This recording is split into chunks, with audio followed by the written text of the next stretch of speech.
Hello, this is Maj again. We're here with Scott Weis. Scott's rounding out our Team USA team over here to hopefully give us some good pitches here for everybody. So, Scott, nice seeing you here again today, man. Thank you. Good to see you. Thanks for doing this, and thanks for being a member of Geo for a few years. And I'm really excited to hear this pitch you got going on here. Let's why don't we just start with you giving that pitch, and then I'll have some questions. In the end. Sure. To wrap it all up, I think this is a pretty interesting idea you got going on over here. This is Scott Weis from Semco Capital. I'm based in Chicago, and I manage microcap money that is focused on companies that are going through some kind of a change or transformation. Trying to find companies that have transformed their business or driven by a new management team, a new product, something along those lines. And I have found a pretty good one in a company called Assertio Holdings. The symbol is ASRT.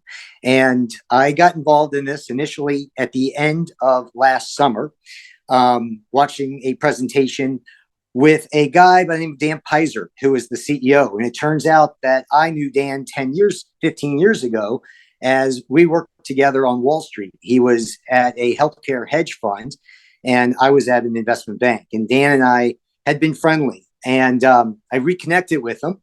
He went to industry and in the spec pharma space, and ultimately landed as head of business development at Depomed, and then became their CFO. Meanwhile, in the 2015 to 18 to 20 timeframe, Depomed became Assertio, and they had gone through two managements. At the end of the second management team, which had just gotten fired by the board, they asked Dan to step up and be the CEO. This was in the beginning of 2021, so January of 21. The company was bloated. They had a legacy product line with limited patents and durable assets. Dan stood up, recognizing that he had an opportunity to transform the company. He immediately stepped in, cut the sales force to zero, and focused marketing on internet sales, realizing that the traditional pharmaceutical model of hiring young 20-somethings to bring lunches in the doc offices was a thing of the past. They have three legacy products that are small, that aren't really even worth talking about. They've got one asset that is a significant driver. It's called Indocin. And Indocin is essentially an insurance product. Hospital pays $750 to, it's a suppository given to patients to prevent pancreatitis that are going through a particular kind of surgery. When Assertio, the company did about $40 million in revenues in Indocin in 2020. 2021, Dan's first year at the helm, they did about $60 million in revenues. This year, they're going to do about $85 to $90 million in revenues, and there's a path to make this a $250 million drug. So the story was to transform the company away from low growth, no patent protected products, and acquire products that had patents and that had durability. And Indocin was such a cash cow, they had a pretty good balance sheet. So at this time today, they've got $65 million in cash and about $69 million in debt. And they've got this drug Indocin, which is driving the business. And in the last 12 months, they've done two acquisitions. They've acquired two products. One's called Atrexup, which is about a $15 million a year product. It will grow mid-single digits and maybe more over the next couple of years. It's an injectable methotrexate. And they just acquired a couple of weeks ago another drug called Sympazan, which is an orphan drug to treat a rare form of epilepsy in children. It's on a run rate to do between 10 and 11 million and has the potential to double or triple over the next couple of years. So let me back up a second. When Dan took over as CEO in January of 21, the stock was trading at around 85 cents.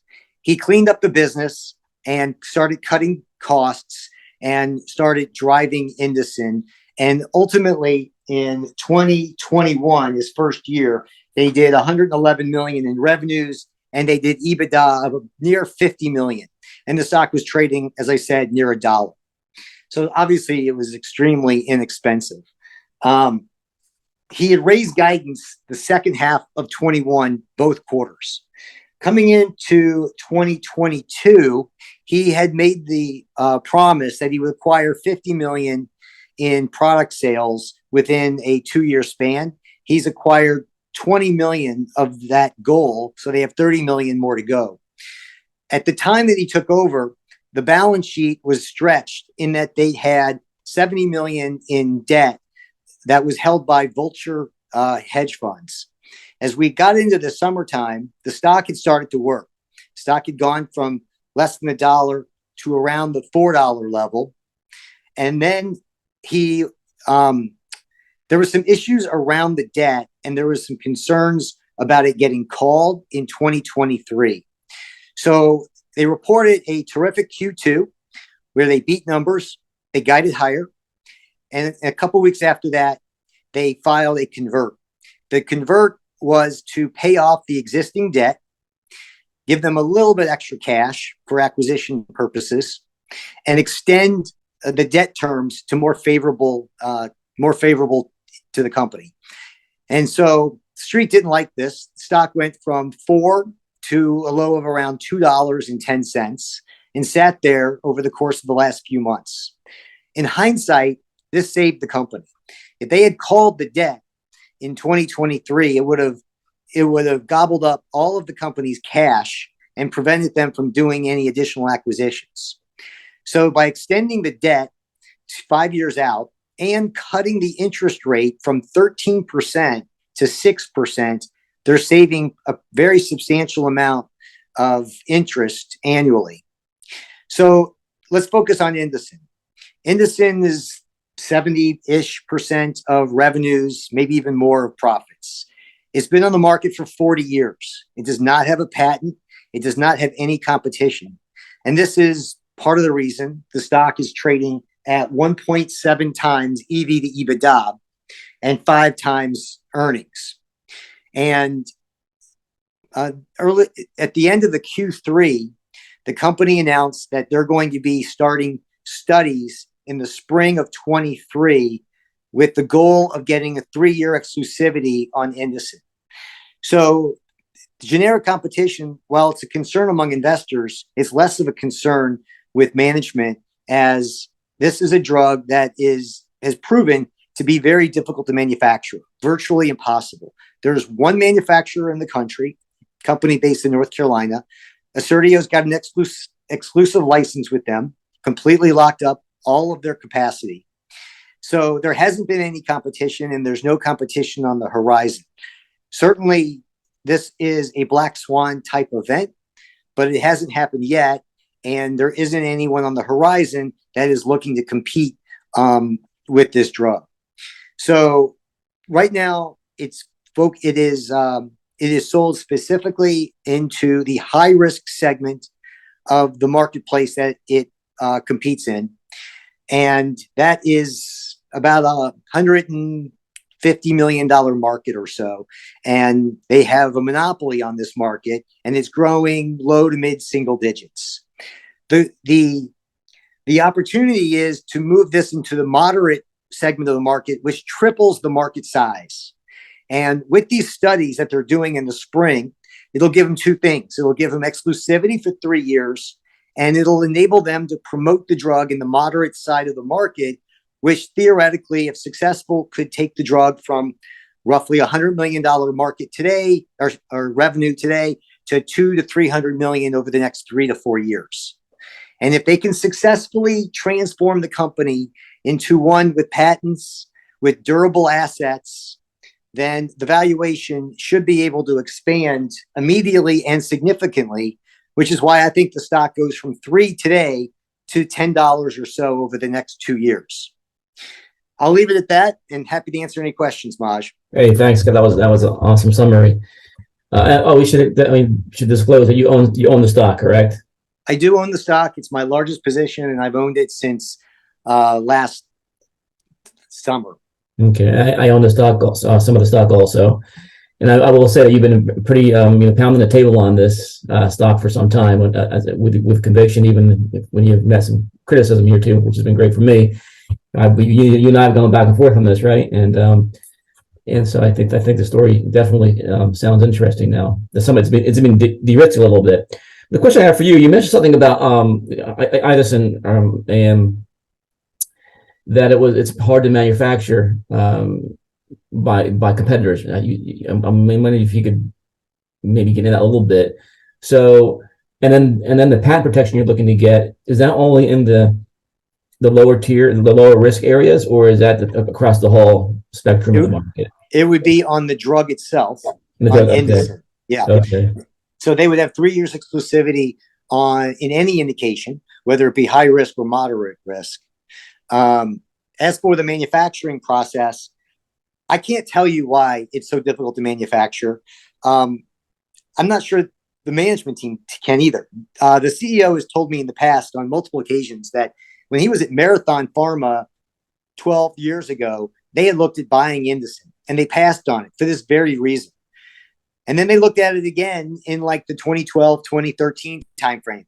And they passed on it again, and for the same reason. And they could never really get comfortable with the lack of patents and the black swan that someone like a Teva or a Watson files and competes and comes into the marketplace. Okay. So he ends up going to Depomed and now Assertio.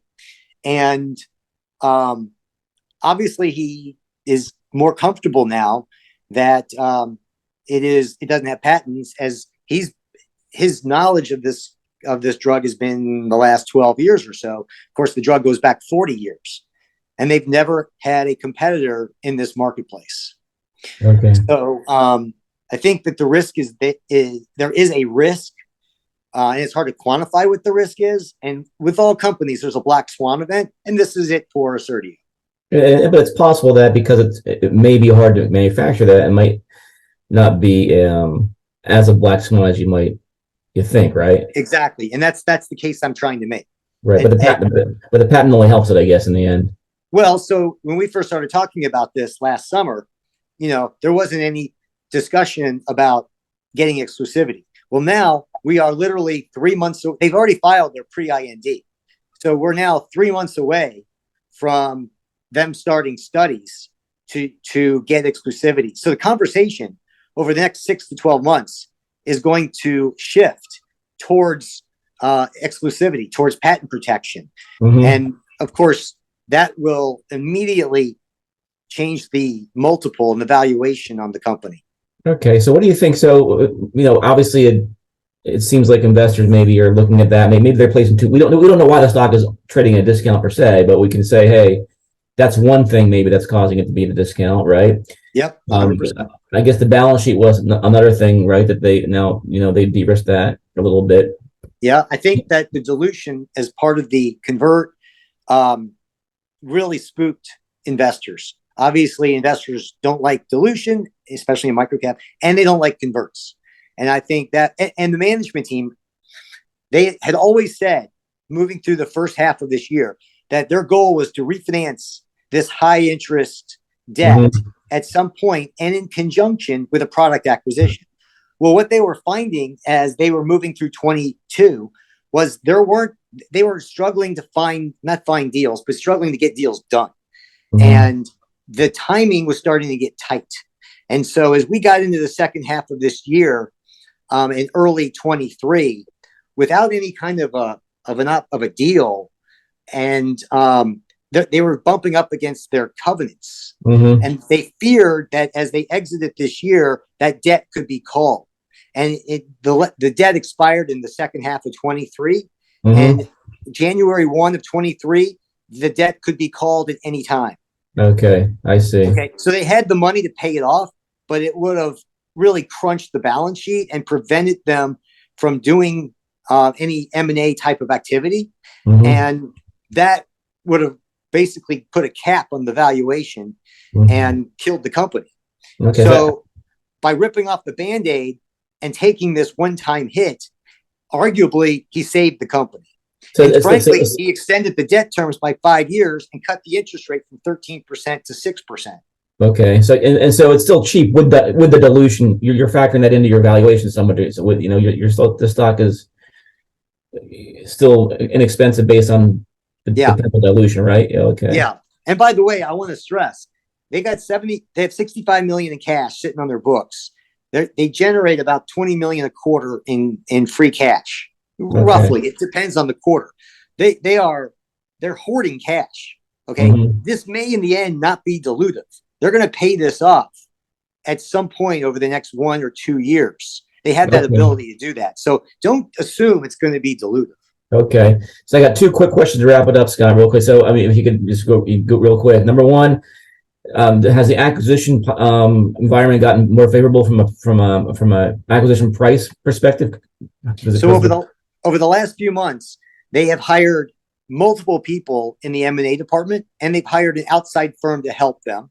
Mm-hmm. And so the infrastructure is there to look at more deals. And secondly, since the convert done by Silicon Valley Bank, they are on the radar of all of the bankers and all of the companies. And given the market's imploded and so many spec pharma companies that are laden with debt, they can't keep up with the number of opportunities that are in front of them.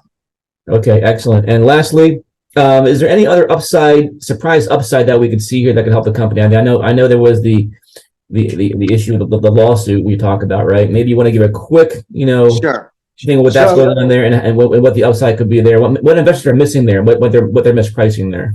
Sure. So there's 2 things that I want to say. One is the old Depomed had opioid exposure, so that's the other risk, Maj, aside from a generic on Indocin. So the opioid cases are moving through the courts. They've been dismissed from about 100, 150 cases with no recourse, and there are about 200 cases left, and the expectation is they're going to be dismissed from those with no recourse. And it's too long to get into in this conversation, but that is something to be aware of, and it's probably a negative on the multiple. But there's a court ruling coming in January that could release them from the bulk of these cases, and that obviously could be a catalyst. The second thing I want to say is on Indocin, there was an issue earlier in this year with Medicaid sales under a program called Medicaid 340B, where hospitals can buy the product for a penny. And meanwhile, Indocin still has to pay their distributors, their wholesalers, full price. And then it's sold to the hospital for a penny. So Assertio pulled themselves from the Medicaid program effective October 1. And in doing so, they forced the hospitals to either not use the product or to pay full price for the product in a commercial price. And to prevent inventory bloating, they cut their inventories from 20 days, which is a normal level, to 0. So the fourth quarter numbers could be quite huge, and it could be a catalyst when they report in the February-March timeframe, because the hospitals that were illegally ordering under the 340B program will have to now order paying a commercial price. And so that could be a big boon. And then number 2, they are rebuilding the inventory in the channel back from 0 days back to 20 days. So that I'm expecting to drive a huge Q4 number. So I'm not sure why the stock has lifted here recently, but I think that there is a series of events that could catalyze the stock back to highs, $4 or so. One of them being the fourth quarter. 2 is another acquisition.